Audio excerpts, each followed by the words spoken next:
Assalamualaikum warahmatullahi wabarakatuh. Hai semuanya, kembali lagi di podcast Kata Kalian. Hari ini kita akan mengundang narasumber yang berprestasi di bidang akademik. Kalau gitu kita langsung undang aja yuk narasumbernya. Nah, sebelum mulai ke pertanyaannya, kita kenalan dulu nih sama kakak-kakak yang berprestasi nih. Saya Majid dari kelas 8A. Nama saya Evan dari kelas 9A. Nama saya Firhan dari kelas 9A. Kakak-kakak ini kan di SMP udah kurang lebih 3 tahun, terus Majid udah kurang lebih 2 tahun. Nah, menurut kakak-kakak, apakah SMP Al-Kausar itu udah mendukung siswanya untuk menyalurkan prestasinya? Dimulai. Kalau menurut saya sih itu sangat membantu ya. Soalnya kami itu beneran diberi dispennya juga tuh lumayan banyak jamnya. Sekitar 1 minggu sebelum itu kami udah diberikan dispen sekitar 2-4 jam. Pas H-2 atau H-3 kita orang tuh beneran full dispen dari pagi sampai selesai kami pembelajaran. Jadi ya menurut saya SMP Al-Kausar tuh beneran sangat mendukung sekali muridnya untuk berprestasi. Nah, dan juga guru-gurunya juga sangat membimbing sekali ya untuk pembelajarannya. Guru dan sarana prasarana juga sangat mendukung, di mana bukunya itu lengkap sekali. Saya kan di bidang OSN IPA dan saya merasakan sekali itu buku-bukunya sangat lengkap. Jadi menurut saya itu mendukung. SMP Al-Kausar sangat mendukung. Terus juga Al-Kausar juga ngasih kita kayak semacam bimbel online dan juga itu dibiayain, dan juga untuk lomba-lombanya biasanya juga disupport mulai dari transportasi, makan, segala macam semuanya. Al-Kausar membantu kita dalam sarana prasarana, semuanya dibantu.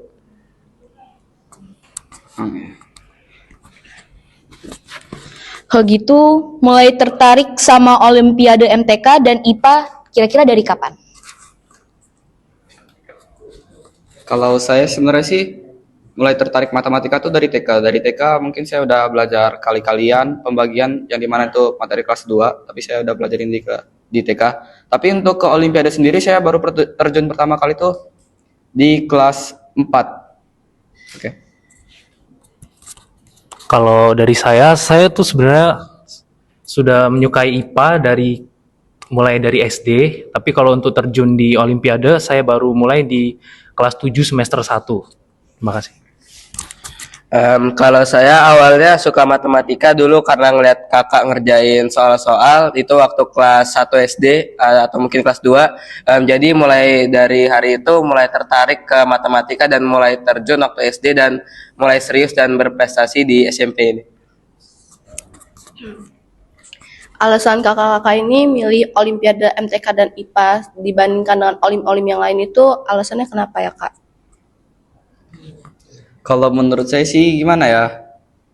Yang pertama kan kalau misalnya saya kan mulai itu tuh dari kelas 4 kan. Nah, di situ saya lihat matematika tuh sangat spesial. Kayak misalnya keren nggak sih kalau misalnya orang-orang tuh kesusahan, tapi menurut kita malah kayak lebih mudah gitu atau lebih terbiasa gitu. Kira-kira kayak gitulah. Iya, kayak lebih keren gitu dari orang spesial. Habis itu lama kelamaan kayak kerjaan soal tuh udah kayak jadi kebiasaan doang. Kebiasaan yang sangat baik ya, ini patut dicontoh ya teman-teman ya, sangat baik sekali ini. Kalau alasan saya sih simple, karena saya dari SD sudah sangat suka sekali sama namanya pembelajaran IPA ya, pelajaran IPA. Dan juga saya nggak mau terlalu ada ngitungnya, tapi nggak mau terlalu ngitung kayak matematika dan ada sainsnya makhluk hidupnya gitu. Jadi saya pilih IPA. Dibagi gitu ya. Iya.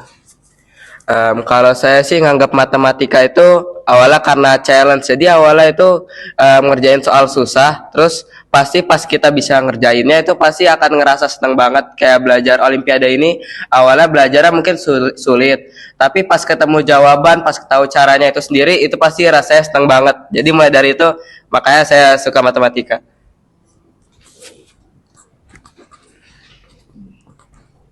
Kalau ikut lombanya udah Mulai dari kapan? Kalau saya pertama kali ikut lomba tuh pas SD ya. Lebih tepatnya pas kelas 4.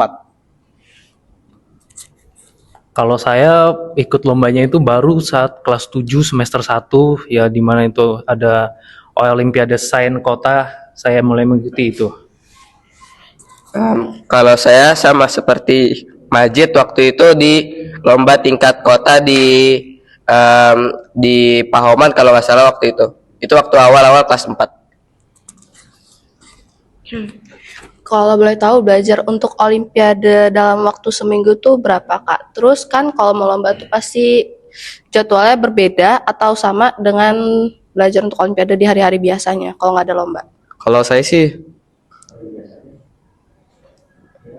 baru-baru ini sekitar 6 sampai 5 jam, tapi kalau pas sebelumnya saya tuh nggak terlalu serius.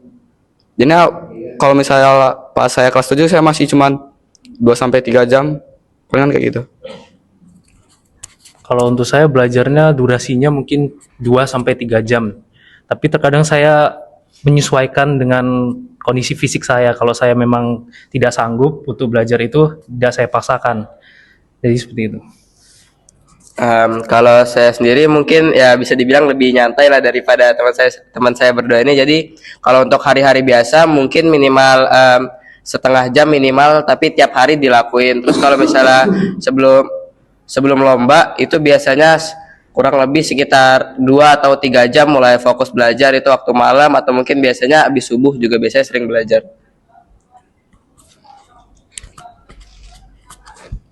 Kalau lomba-lomba itu kan pasti dispen tuh ya kan? Nah, menurut kalian itu ganggu jam pelajaran nggak ketika dispen terus kan? Kalau mengganggu sih ya mungkin bisa mengganggu. Maksudnya saya juga Rasa ketinggalan materi gitu ya? iya, beberapa materi itu kan memang beneran harus dikejar, dan itu juga butuh waktu yang nggak singkat, sehingga mungkin bisa dibilang terganggu pembelajaran saya. Kalau menurut saya sih ikut lomba-lomba itu menurut saya tidak terlalu mengganggu, karena dari guru-guru kelasnya sendiri itu sangat mentolerir sekali anak-anak olimpiade seperti kami ini. Jadi ada diberi keluasaan lah sebagai anak-anak olimpiade. Kalau untuk saya awalnya sebenarnya lumayan kaget waktu awal-awal ikut terjun di lomba matematika, waktu banyak dispen tuh awalnya sempat shock, jadi sempat lumayan ketertinggal waktu pelajaran di kelasnya. Namun sekarang sudah mulai terbiasa, jadi udah mulai bisa ngikutin mapel di kelasnya juga. Kan kakak-kakak ini kita tahu lah mereka adalah orang-orang yang berprestasi juga di kelas. Nah, cara agar tetap seimbang antara pelajaran di kelas sama olimpiade itu tipsnya gimana ya Kak? Apa ya, kalau menurut saya yang pertama pasti belajar. Soalnya gak mungkin juga kan kita pengen jadi juara tapi kita nggak belajar, terutama kita belajar itu di bidang akademik. Nah, setelah itu yang udah tuh kita tuh pinter-pinter bisa membagi waktu. Kalau misalnya kita tuh terlalu ini di olimpiade, itu kan nggak bagus juga sebenarnya. Soalnya ada beberapa pelajaran yang di sekolah tuh yang beneran memang penting. Contohnya seperti agama, itu memang harus dipelajari kalau menurut saya.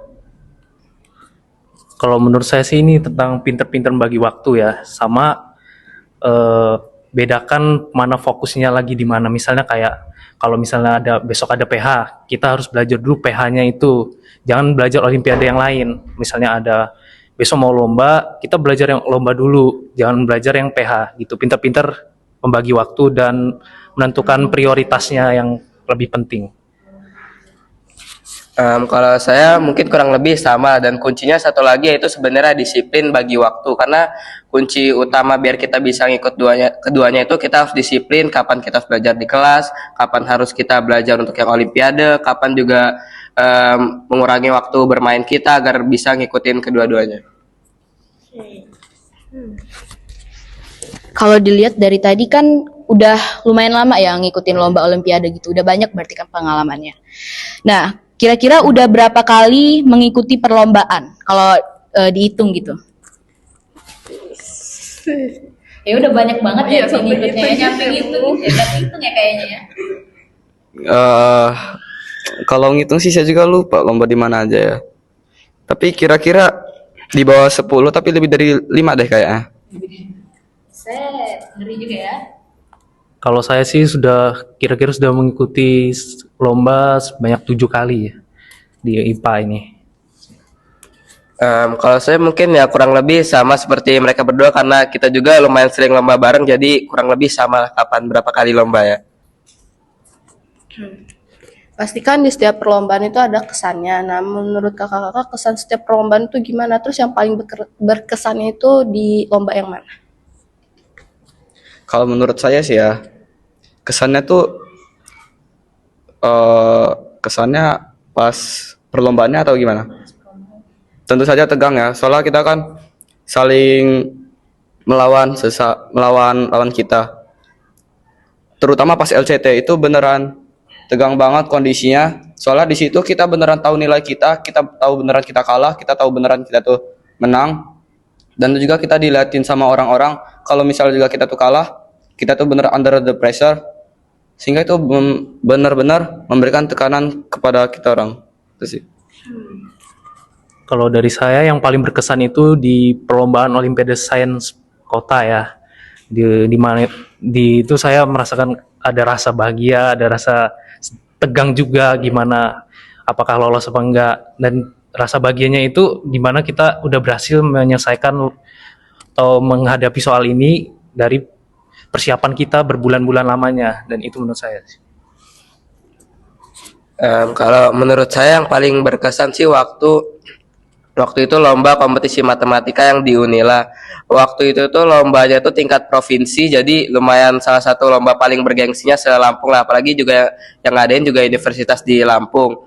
Dan waktu itu juga lombanya ngelawan anak-anak dari kota-kota di luar Bandar Lampung juga, jadi lumayan tegang. Dan untuk kesan setiap lomba ya seperti yang dibilang Maji tadi, emang lumayan sering tegang. Terus apalagi waktu LCT, waktu ngeliat lawan-lawan kita, terus kita tahu poin kita, terus juga dilihat rame orang, terus juga kadang ada sorakan-sorakan yang mungkin emang kadang suka ganggu dan suka bikin tegang.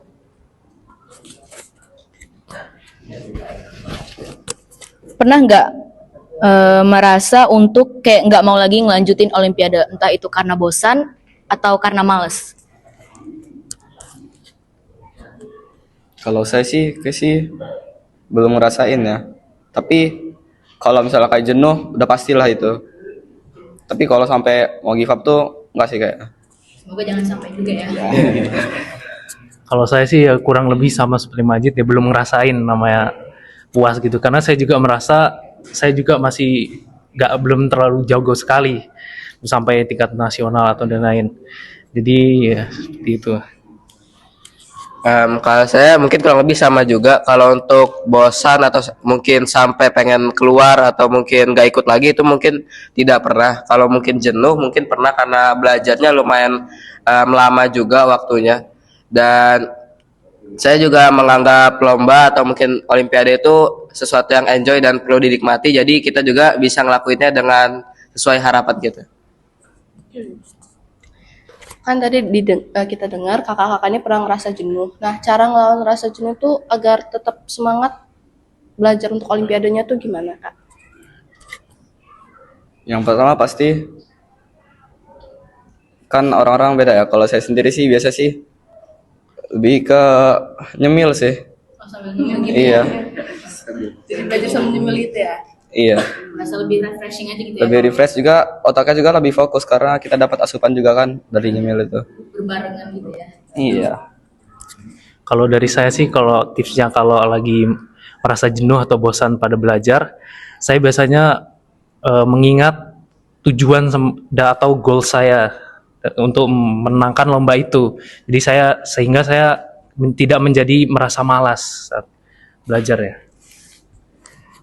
Kalau menurut saya mungkin kurang lebih sama juga. Jadi saya mikir memotivasi diri saya mengapa saya melakukan lomba itu, terus tujuan awal saya kenapa sih pengen ikut lomba itu.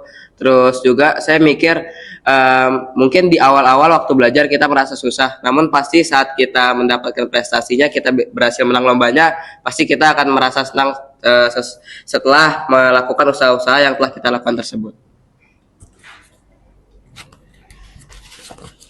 Harapan untuk prestasi kedepannya gimana? Sudah pasti yang dekat dengan ini yaitu OSK. Harapan saya sih sampai nasional lah. Amin. Kalau bisa juga dapat medali. Itu yang paling benar-benar diimpian di saya. Kalau saya sangat mengharapkan sekali saya bisa memenangkan Olimpiade Sains Nasional atau mungkin bisa melaju lagi ke tingkat internasional. Ini. Kalau saya harapannya ntar di SMA juga sama, bisa ikut nasional terus dapat medali, terus bisa lanjut ke internasional sampai ke luar negeri dan bisa banggain orang-orang juga. Nah, seputar prestasi mereka sudah kita tanyakan. Sekarang kita tanya tentang seputar OSIS. Menurut kakak-kakak, OSIS masa bakti tahun ini tuh seperti apa dan harapan untuk mereka ke depannya gimana? Harapan kita. Kalau untuk OSIS tahun ini gimana ya? Jujur ya, Jujur gak apa-apa. saya merasa untuk mereka nih kayak kelihatannya aktif banget ya. Di mana-mana kita tuh ngeliat mereka. Kita orang di Spendi Perpus ngeliat mereka juga. Artinya kan event kalian ini berjalan insya Allah dengan baik ya. Dan untuk harapan kedepannya palingan untuk bisa ngejaga lebih nama baik OSIS lah supaya lebih terkenal gitu, supaya lebih bagus pokoknya. Itulah. Gimana ya, saya juga bukan dari OSIS, tapi mungkin harapan saya sih semoga event-event yang diadakan oleh OSIS bisa berjalan dengan lancar dan harapan saya sih ya seperti itulah, semoga bisa lancar. Saya juga kurang lebih sama, harapannya OSIS bisa membuat event dengan lancar, terus juga bisa saling koordinasinya lebih kompak lagi, terus juga antar sesama juga saling menghargai, terus tidak ada perpecahan juga di OSIS. Oke teman-teman, kalau gitu segitu dulu ya podcast dari tema bidang akademiknya. Tapi jangan kemana-mana dulu karena kita nanti bakal lanjut ke bidang non-akademiknya di part 2 bersama host-host yang lain juga. Terima kasih. Wassalamualaikum warahmatullahi wabarakatuh.